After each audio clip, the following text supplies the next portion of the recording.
আল্লাহ ছাড়া কোনো বাবাকে সিজদা দিব, আল্লাহ ছাড়া কোনো জটওয়ালাকে সিজদা দিব, আল্লাহ ছাড়া কোনো কবরে সিজদা দিব, আল্লাহ ছাড়া কোনো মাজারে সিজদা দিব, আল্লাহ ছাড়া কোনো গাছে সিজদা দিব? মুসলমান সিজদা করবে একমাত্র কাকে? মুসলমান মাথা কপাল নোয়াবে একমাত্র কার কাছে?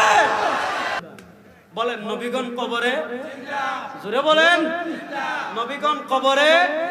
তাই বলে ওনারা চট্টগ্রাম নাই, ফটিকছড়িতেও নাই, মদিনায় কোথায়?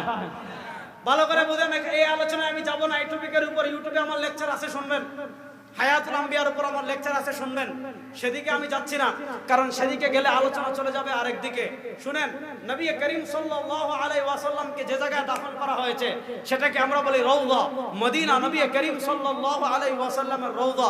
নবী করিম সাল্লাল্লাহু আলাইহি ওয়াসাল্লাম মৃত্যুর আগে তার রওজা সংক্রান্ত কয়েকটা ওসিয়ত আমাদেরকে করে গিয়েছেন।